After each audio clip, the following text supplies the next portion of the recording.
I think when there's a good offensive line, a lot of people will just say it's a good offensive line, like it's one singular player. But I thought it could be fun to kind of go through the Lions' offensive line, which is very good, and talk about what makes it so good player by player. So let's just get into it. First, let's start off with what you see on the screen. This is going to be where the projected starting five offensive linemen for the Lions, each rank in terms of Pro Football Focus grades. The last season they were in the league, which is for most of these guys last season. Although, Vitae, we're not trying to pronounce that first name, in 2021, I'm using those grades because he didn't play last year. But as you see, there's a lot of really good grades. Again, this is where they ranked, obviously. So, Taylor Decker kind of had a down year by his standards and was still a fringe top 20 tackle in the league. Jonah Jackson and Vitae both are typically top 30 guards in the league. And again, this is left and right guards combined. So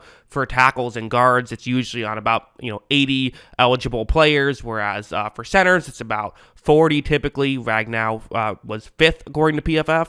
And then finally, Penei Sewell, who was 10th according to PFF last season. Really, Sewell weirdly did not get talked about a lot for a guy who got talked about a ton coming out of college, but he's been great.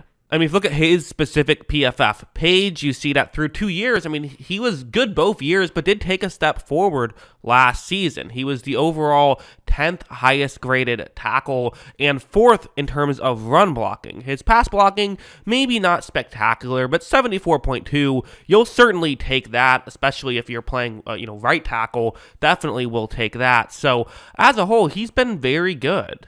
And the other tackle, Taylor Decker, I kind of brought up earlier how it's almost a down year for him. It's his worst year since 2018, and he's still ranked 22nd in the league. He has ranked, 12th best at a certain point in his career, but he's been a pretty consistent, top 10 left tackle in football since he's been in the league. So two, very good tackles definitely makes the rest of the offensive line a lot, better.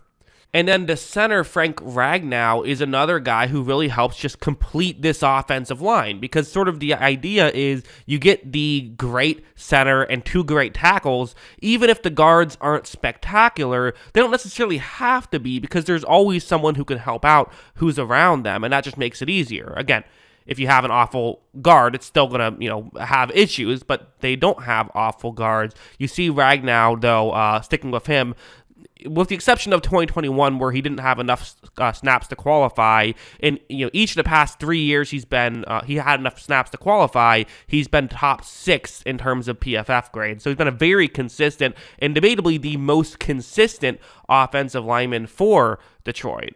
Going over to Jonah Jackson, he also is someone who has been pretty consistent these past couple years. He's a young player. They're all young. Vitae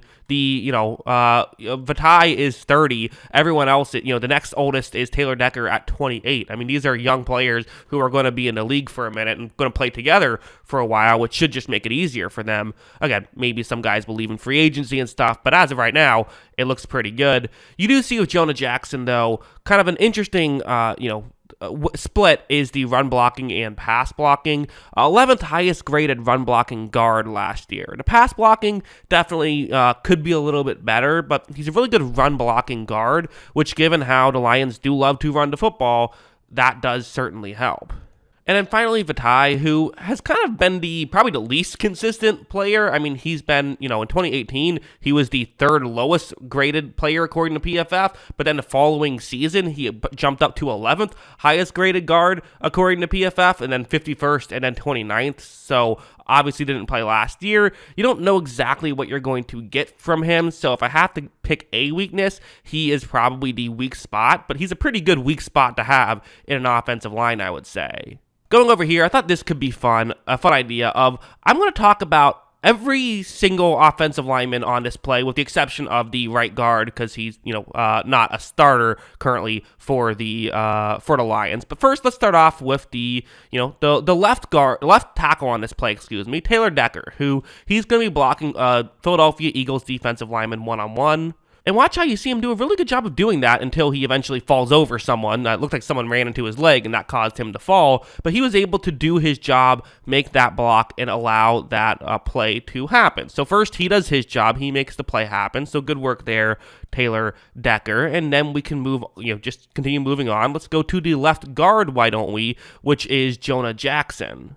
Jackson has a bit of a tough job on this play. He's not just blocking someone in front. He's actually going to pull over from the, from where he's at to move all the way over to the left side of the screen and block someone in open space. As you see, he is able to get off and do that, and he's able to block that, defensive back, which might seem like an easier thing to do potentially, but keep in mind, it's not always so easy to do that.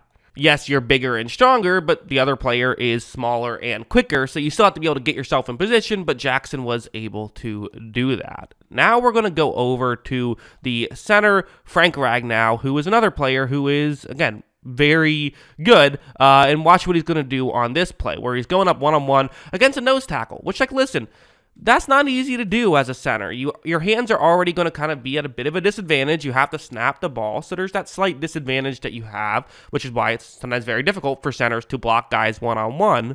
And not just that, but his goal isn't just to get the nose tackle to, not, push him back, but it's actually to get him to not run towards the left side of the screen. But watch how Ragnow pulls this off. Watch this immediate shift to the other side where he's able to make that block, and again, he helps allow that to be a touchdown.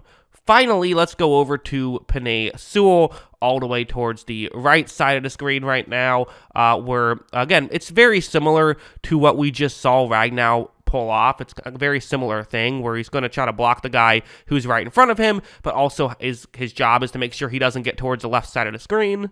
And as you see, that's going to be exactly what he is able to do. He pulls that off. So, again, really, the right guard kind of a little bit didn't do his assignment perfectly, but it didn't matter. Other than that, the four guys who were starting there all were able to pull off their assignment, and I'm sure if Vitae was there, he wouldn't have screwed it up or anything like that. So as a whole, this is kind of what makes this offensive line so great, especially in the running game, is you can trust that on these specific plays, everyone is going to make their block. They have guys who just consistently win, and at the end of the day, that's what you look for in offensive lines, is a group that doesn't really have a weak spot, which they on paper certainly do not, and a group that are just going to win consistently. You don't need the big wins, you need the consistent wins and the high amount of wins, and that's what they give you, which is why it's, why they should have a great offensive line. So yeah, those are my thoughts on the Detroit Lions offensive line and why it should be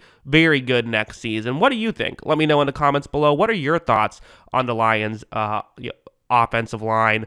Always love hearing from you. And of course, as always, thanks for watching.